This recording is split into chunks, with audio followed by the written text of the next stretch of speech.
IPL cricket ಟೂರ್ನಿಯಲ್ಲಿ ಬಾಂಗ್ಲಾದೇಶದ ಆಟಗಾರರ ಪಾಲ್ಗೊಳ್ಳುವಿಕೆ ಸಂಬಂಧ ಸಾರ್ವಜನಿಕ ವಲಯದಲ್ಲಿ ವ್ಯಕ್ತವಾಗ್ತಾ ಇರುವ ಕಳವಳಗಳ ಕುರಿತು ಪ್ರಧಾನಿ ನರೇಂದ್ರ ಮೋದಿ ಅವರಿಗೆ ಮಾಜಿ ಸಚಿವ ಅಪ್ಪಚ್ಚು ರಂಜನ್ ಪತ್ರ ಬರೆದು ಗಮನ ಸೆಳೆದಿದ್ದಾರೆ.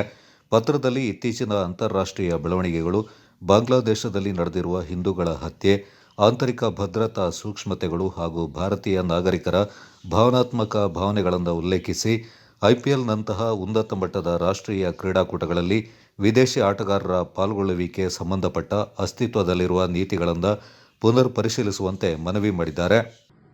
ಬಾಂಗ್ಲಾದೇಶದಲ್ಲಿ ನಡೆಯುವಂಥ ಹೀನ ಕೃತ್ಯ ಇದನ್ನು ತೀವ್ರವಾಗಿ ಖಂಡಿಸ್ತೇನೆ. ನಮ್ಮ ದೇಶಕ್ಕೆ ಸ್ವತಂತ್ರ ಸಿಕ್ಕಿದಂಥ ಸಂದರ್ಭದಲ್ಲಿ, ಆಗಿನ ಸಂದರ್ಭದಲ್ಲಿ ಜಿನ್ನಾ ಅವರ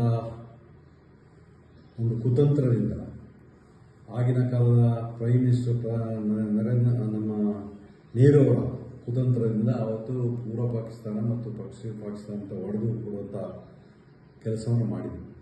ಇವತ್ತು ನಾವು ಅನುಭವಿಸಿದಂಥ ಪರಿಸ್ಥಿತಿಯಲ್ಲಿ ಕೂಡ ಇದ್ದೇವೆ. 1971ರಲ್ಲಿ ಇಂದಿರಾ ಗಾಂಧಿಯವರು ಬಾಂಗ್ಲಾದೇಶದ ಮೇಲೆ ವಾರ್ ಮಾಡಿ ಪೂರ್ವ ಪಾಕಿಸ್ತಾನ ಅಂತಿದ್ದದನ್ನು ಬಾಂಗ್ಲಾದೇಶ ಅಂತ ಡಿಕ್ಲೇರ್ ಮಾಡುವಂಥ ಕೆಲಸ ಮಾಡಿದರು. ಆವತ್ತು ಸುಮಾರು 500 ಕೋಟಿ ರೂಪಾಯಿಯಷ್ಟು ಖರ್ಚನ್ನು ಕೂಡ ಮಾಡಿದ್ದೇವೆ. ಸುಮಾರು 2,000 ಸೈನಿಕರು ಕೂಡ ಸಾಯುವಂಥ ಪರಿಸ್ಥಿತಿ ಕೂಡ ಆಯಿತು. ಸುಮಾರು 9,000ಕ್ಕಿಂತ ಹೆಚ್ಚು ಸೋಲ್ಜರ್ಸ್ ಅವತ್ತು ಇಂಜುರಿ ಆಗುವಂಥ ವ್ಯವಸ್ಥೆ ಆಯಿತು. ಆದರೂ ಕೂಡ ಇಂದಿರಾ ಗಾಂಧಿಯವರು ಅವತ್ತು ಅದನ್ನು ವಾಪಸ್ ಕೊಡುವಂಥ ಕೆಲಸವನ್ನು ಮಾಡಿ ಬಾಂಗ್ಲಾದೇಶ ಅಂತ ಮಾಡಿದರು.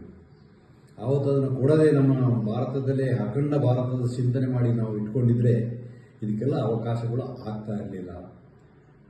ನಾವೆಲ್ಲ ನೋಡಿದಾಗೆ ಮೊನ್ನೆ ನಡೆದಂಥ ಹೀನ ಕೃತ್ಯ, ದೀಪು ಚಂದ್ರದಾಸ್ ತಿಳೋರನ್ನ ಪೊಲೀಸ್ನವರು ಅರೆಸ್ಟ್ ಮಾಡಿ, ಅದಾದ ನಂತರ ಅವ್ರನ್ನ ಏನು ಕೃತ್ಯದಲ್ಲಿ ಭಾಗಿಗಳಾಗಿದ್ದರೆ ಅಂಥವರಿಗೆ ಕೈಗೆ ಹ್ಯಾಂಡ್ ಓವರ್ ಮಾಡಿ, ಅವರು ಬೇಕಾಬಿಟ್ಟಿ ಹೊಡೆದು ಅವ್ರನ್ನ ಮರಕ್ಕೆ ಹಾಕಿ ಸುಟ್ಟೋದನ್ನು ನೋಡಿದಾಗ ಇಡೀ ಪ್ರಪಂಚದವರು ಕೂಡ ಇದನ್ನು ಖಂಡಿಸುವಂಥದ್ದು ಅಂತ ಹೇಳಿ ಇಚ್ಛೆಪಡ್ತೇನೆ.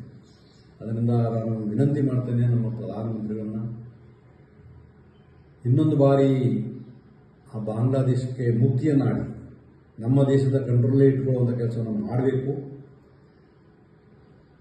ಆ ನಿಟ್ಟಿನಲ್ಲಿ ಚಿಂತನೆ ಮಾಡಬೇಕು ಅಂತೇಳಿ ನಾವು ಒತ್ತಾಯ ಆಗ್ತೇನೆ. ಅದರ ಜೊತೆಗೆ ಇವತ್ತೇನು IPL ಕ್ರಿಕೆಟ್ ನಡೀತದೆ, ಆ ಕ್ರಿಕೆಟ್ಗೆ ಬಾಂಗ್ಲಾದೇಶದವ್ರನ್ನ ಆಟಗಾರನ ಯಾರನ್ನೂ ಕೂಡ ಸೇರಿಸ್ಕೊಳ್ಬಾರ್ದು ಅಂತ ಕೂಡ ಒತ್ತಾಯ ಕೂಡ ಆಗ್ತದೆ.